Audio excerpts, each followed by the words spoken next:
Hello again, YouTube, and welcome back to Sakura MMO 3. My name is MS-Punk1, and last video we were on our way back from the Crescent Islands, actually, and had a talk with Fion about different stuff. She was a little bit worried about the place where the entrance to the underworld is located, and we had to calm her down, and we had good thing was that we had some ways to do it. At least that's what I think that's what we did in the last video, actually. Anyway, what will happen now when we finally get back? The journey back to the mainland takes less time than expected. With Bonnie as a guide, she's able to return our boat to the familiar shores of Heartthrown in a scant handful of days.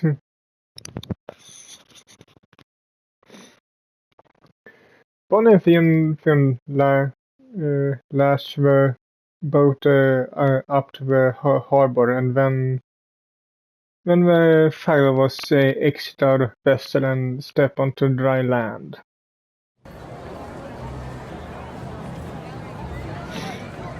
Ah, thank goodness. I stretch my arms into the air and sigh. Then glance around at her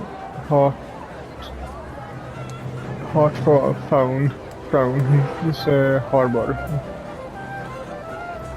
Various boats of different sizes are dashed up in the harbor, besides mine. Large trading vessels owned by companies, small boats belonging to independent merchants, and a handful of fishing boats. The decks cluttered with buckets filled with their latest hauls. Men and women of all ages wander around the harbor, helping the sailors remove their wares from the decks of their boats.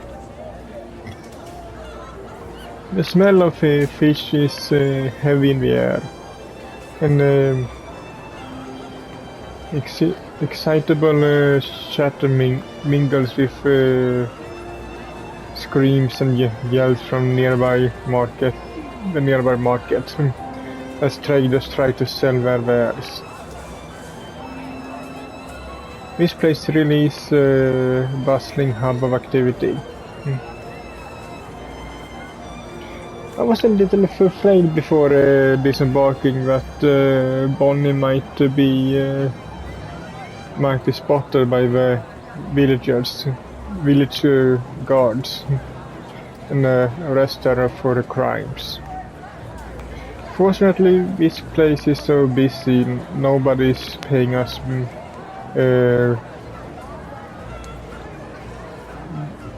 blind bit of attention.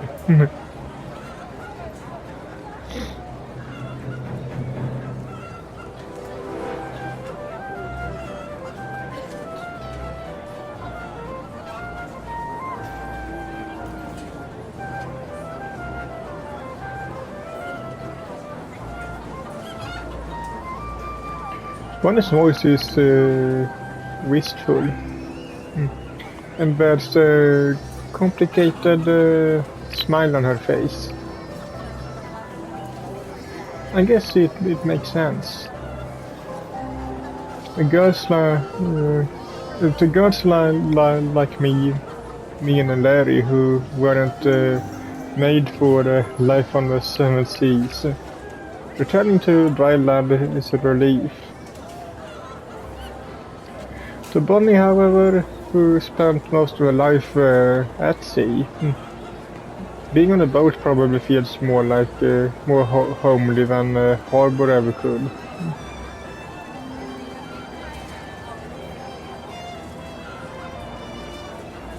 Now I'm curious. Have you ever been in part from before?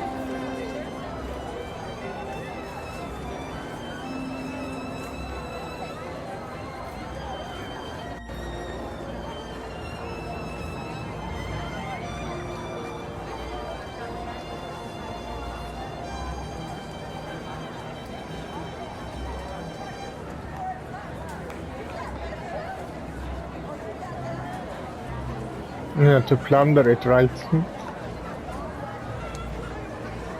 But you don't like it here?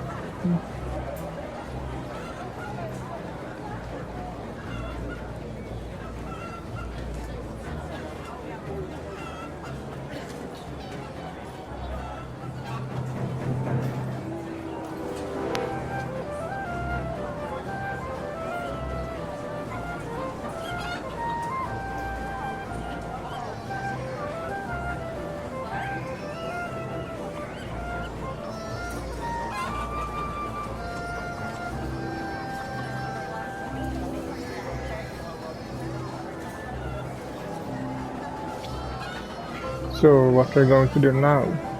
I presume you don't want to come with me on my journey.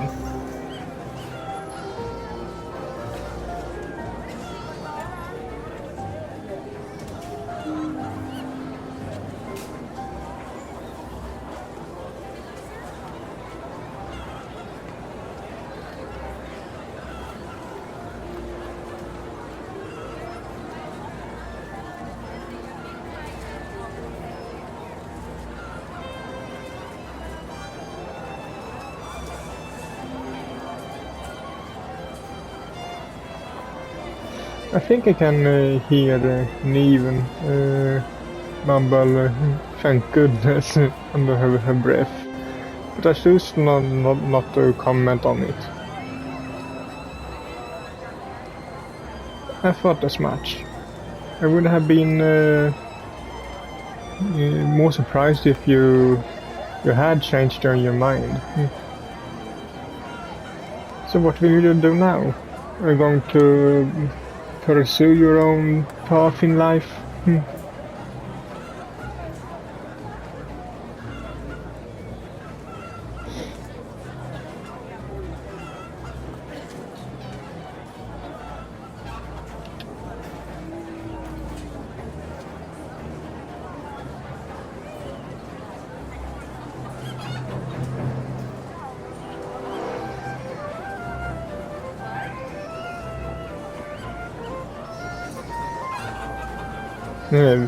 I think almost everyone except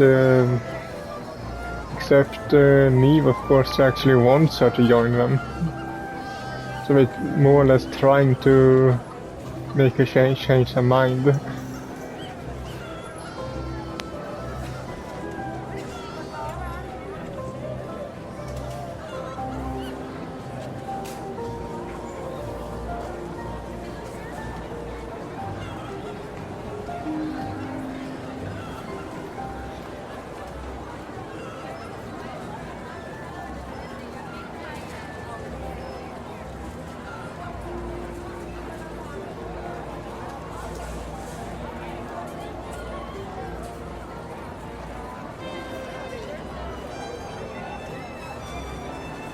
One gives Neve a knowing look, her eyes shining.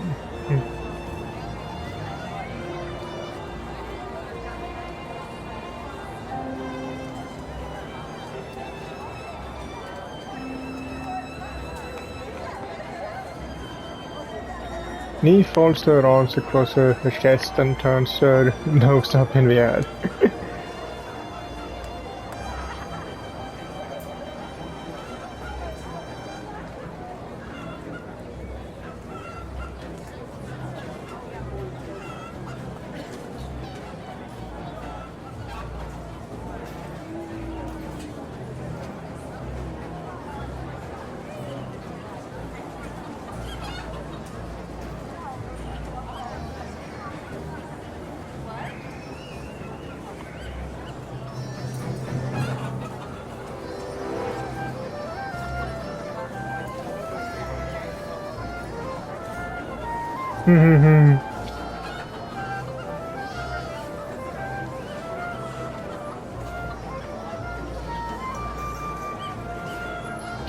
And what were you going to do if Bonnie hadn't done her thing?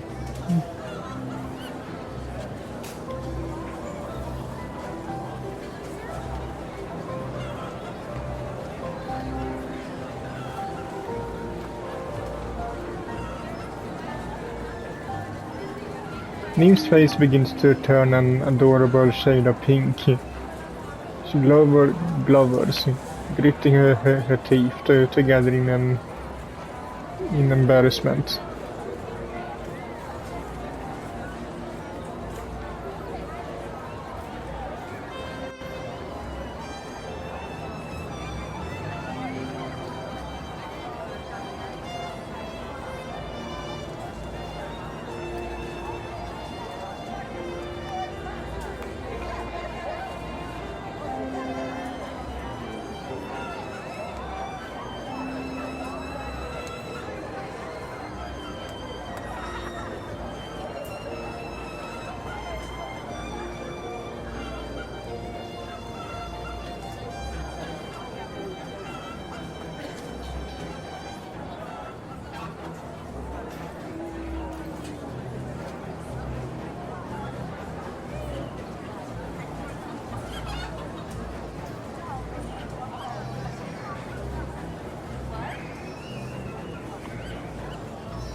You dislike her even more because she actually was helpful.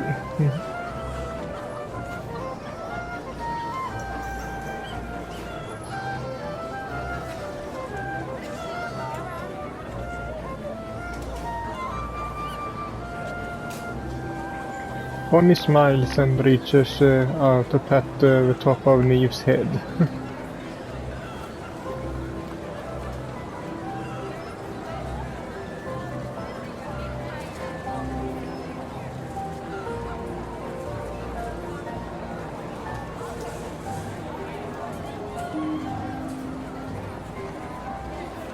I wouldn't be so sure about that. When she does bite you, you have nobody to blame but yourself.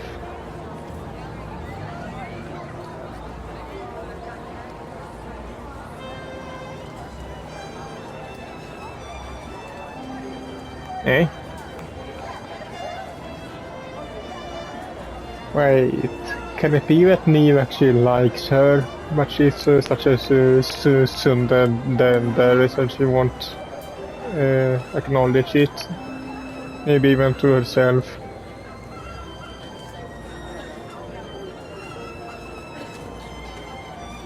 And with a careless laugh, Bonnie rests her palm firmly atop of Neve's head.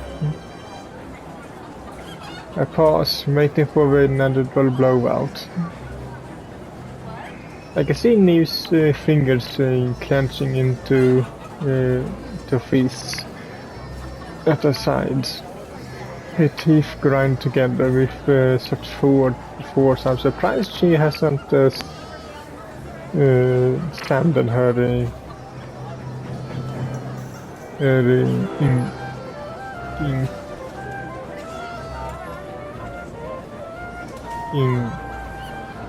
something down. The veins stands out in Neve's forehead.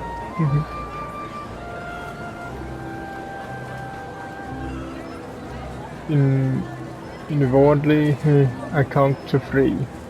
Inwardly. Any second now, Neve is going to blow. 1, 2, 3. But to my surprise, tantrum doesn't come.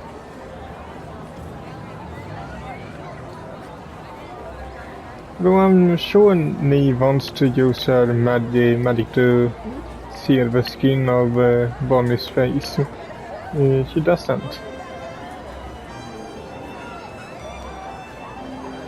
I don't know what the immense restraint Neve is using, but for once she hasn't lost her temper.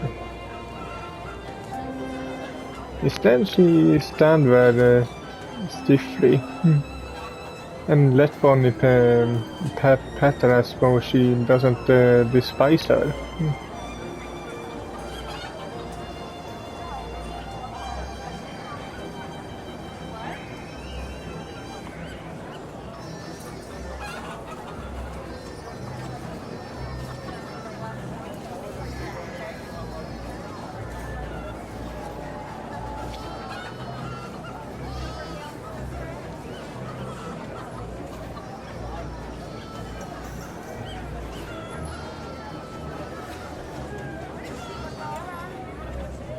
Niglo was up at Bonnie, who's a full head taller than she is. Even factoring in their horns.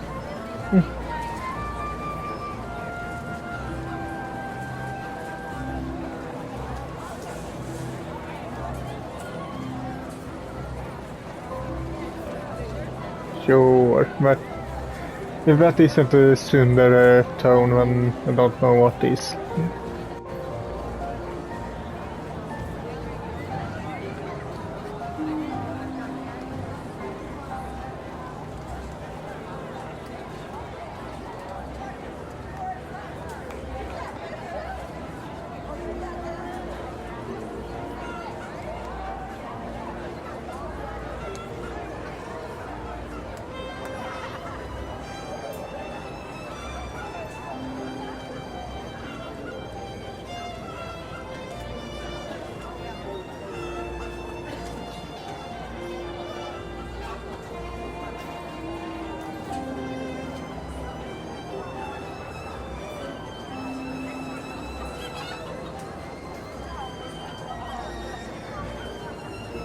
Still grinning, Bonnie draws her hand from Eve's head.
The sun shines over Heartthorne Harbor, making Bonnie's hair shine. She looks proud and noble, just like some kind of superhero, and I can't help but believe her. Bonnie is a stubborn, hard-headed woman who refuses to give up. And if she says she's going to track down her old boat, I'm sure that's exactly what she'll do.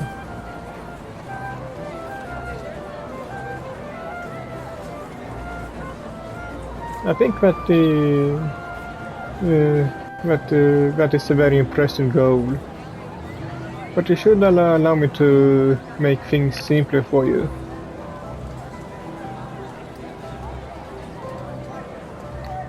You said you needed to work to raise your money to buy a new boat.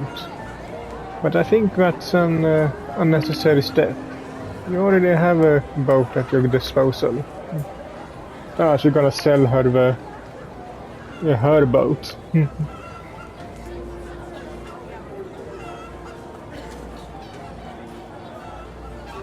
The boat just lashed up to the harbor, of course.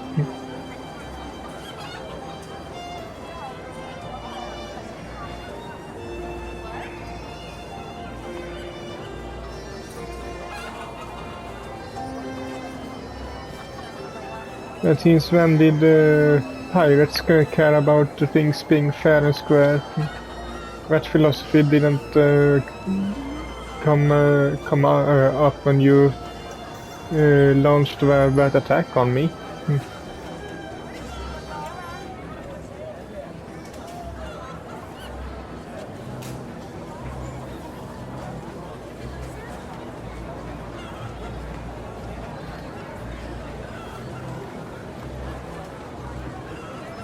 I know, and it is most adorable, admirable. But you would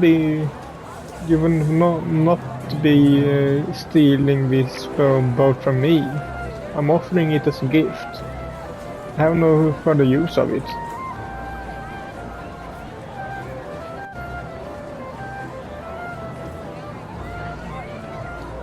It did. That's why I'm giving it to you. You would make better use of it than I ever could.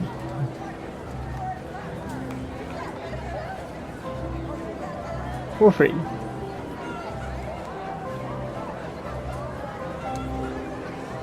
Not at all. You already helped me enough.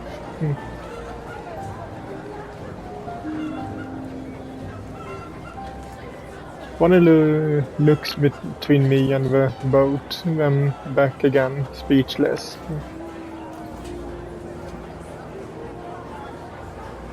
To a woman like Bonnie, who's toiled tirelessly for everything she owns, receiving a gift like this must be quite a shock. Bonnie's a prideful woman, and that pride prevents her from accepting expensive gifts, but I don't intend to let her refuse my generosity. Giving her this boat is the least I can do to thank her. If it weren't for her, I never would have reached Crescent Island. I owe her more than she perhaps realizes. And in any case, I guess not cut out to be a captain, I'm afraid. I much more prefer the glory of saving the world instead.